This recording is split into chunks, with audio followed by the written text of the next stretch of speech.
This morning, Jamie requested henna be done, so I have been doing some henna action. A little bit of henna there.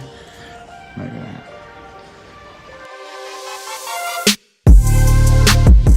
Yeah, right at the front door. Water. Then you Then go. you.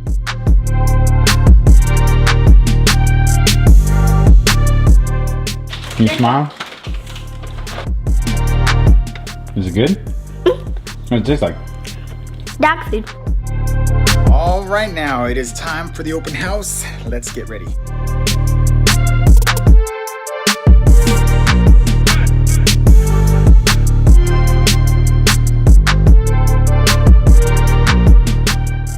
So I'm sitting here at the open house and there's this dog across the street that will not shut up. And then the most rudest people just walked in, like zero personality. I've had more personality in like toenail clippings than these people. Watch, they end up buying the house. That everybody should take. I just went through both of the other open houses. I wrapped up mine. Had about 8 visitors. Here comes my advice. Real estate agents, if you're having an open house and somebody shows up at the last minute and wants to take a peek, I don't care who it is, you let them in. If you see them, you let them in. I'm a real estate agent and perhaps I don't have a buyer for you, but every eyeball that you can set into your property should be considered. And for anyone to say, no, we're locking up, what's your name? Really?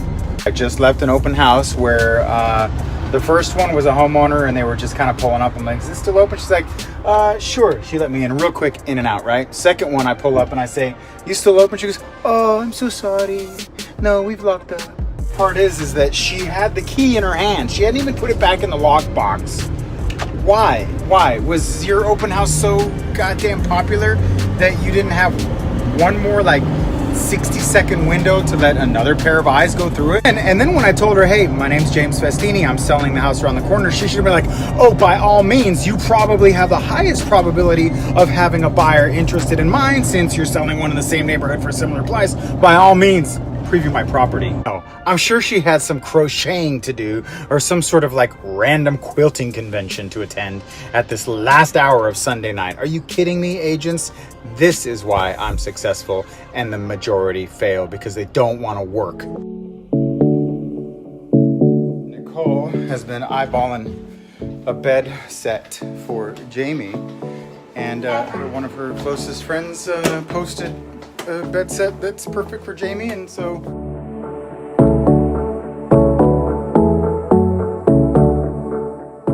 is that every time I turn this camera on, the first clip in every one of my videos, my eyes are like this. I don't know what that is. 800 square feet. It's a big bedroom. I'm gonna see how I can convert a good section of this area back to the way it was. So there's a lot of reasons why moving back home. Anyhow, January's little friend that comes from out of town is here today, and they called us and said, hey, you want to go to the park and hang out? And we said, okay. A little drone flight right now.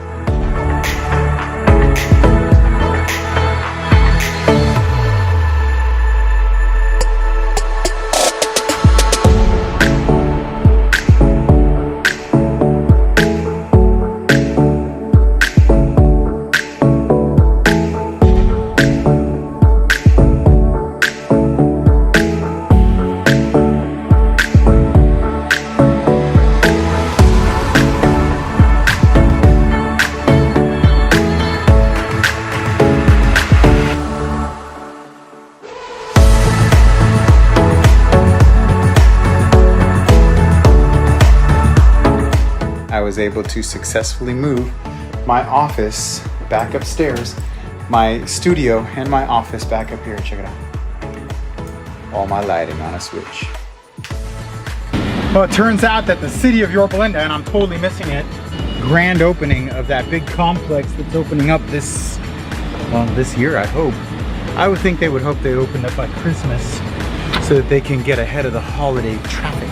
Nicole just was online and she goes, oh, you're missing. And I go, what? She goes, the Yorba Linda opening. I'm like, the hell I am. I jumped up, I was in my pajamas ready to go into stealth mode and do my telephone prospecting. But you know, when you're the digital mayor of a town, and you're a vlogger and a real estate agent, there are certain events that you don't miss out on. A grand opening of a massive complex in the community, not one of those that you can miss, okay?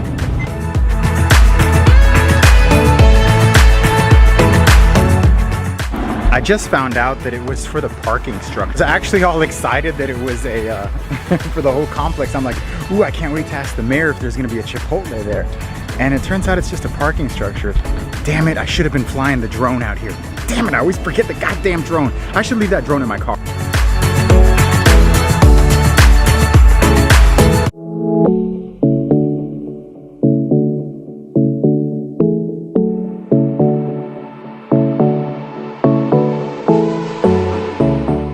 It seems like during many periods in my life, I form these expectations of events. Hey, what's it gonna be like? How is the event going to look?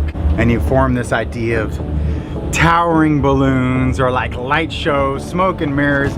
And when you get there, it's nothing short of like a, I did get solicited by a real estate agent in the area who wants me to join their company. I said, look, the Century 21 tattoo removal would cost $20,000. Seriously, with all the stuff that I've got in my arsenal, signs, billboards, canopies, my wrap, all of my shirts, everywhere you look, I have branded the piss out of Century 21 on everything I own. Backpacks, koozies, pens, business cards, stickers, graphics that are rolled up in the garage, door knocking bags. I mean, got pajamas, Century 21 pajamas. My pajamas have the logo branded on them. So that's just to make the switch. What about the part where I'm having to, I don't know, announce this somewhere? The website, the digital downtime where I have to go through every single website to find out and undo, you know, everywhere that I've registered myself, cleaning up my social media accounts. It would probably be $20,000 and a month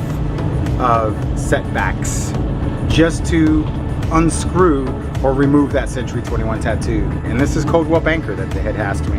I'm like, I don't even know I'd go with Coldwell Banker. I'm not a fan of companies that have a surname or a last name associated with it over like Century 21 or Remax or EXP. I would never ever join Coldwell Banker. That is the name of somebody called Coldwell. Keller Williams. No, I'm trying to get James Festini out there, and now you want me to say James Festini, Keller Williams, any other names you want to throw in the pot just to try to confuse people? I just wouldn't do it. So ERA would be okay. I've been with ERA, Prudential, right? But like when it's an actual name, that just doesn't work for me. And this Coldwell Banker in particular, they're bosses, right? They're good. These guys, like, I met with them once about 1.5 years, 2 years ago when I kind of tinkered with the idea. And I was like, nah, but the broker owner is a total alpha male, real like strong dude, right? And you know, I'm cool with alpha males as long as they don't, you know, try to play that on me. But I always feel like as if I could learn a few things from, you know, hustlers and ballers, because I'm really just a softie, you know, and I'm a lover, not a fighter, and I could learn a few moves from some of these alpha male fighters in the universe. But and it's not even, I don't know, not that I'd want to be an alpha male, but just the discomfort I get around men who think that they're better than me or stronger than me, that it's just like, for me, I'm like, I'm not even interested. So even like that environment, I don't know if I'd like it or hate it. You know what Nicole did all day? Yes, you did. This had to have taken all day. Look at these. I emptied 10 Christmas tubs. And she emptied 10 Christmas tubs. She did this whole lighting thing. Like, it's like, ooh, I'm in Bali. Ah, Turks and Caicos.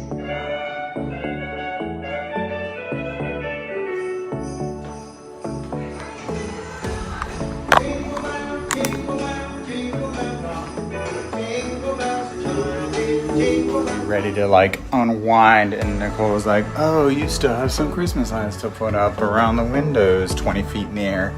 Do you have your shoes on for that? I'm like,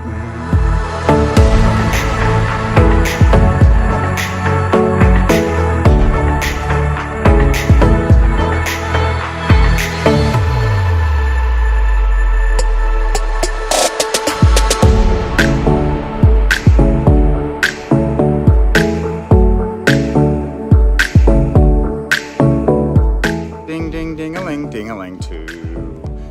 Ding-a-ling, ding, ding, ding-a-ling. So that's what I finished right there, coming out. All right, ding-a-ling too. And then I candy stripey ding-a-ling, ding-a-ling, ding-a-ling, and that too.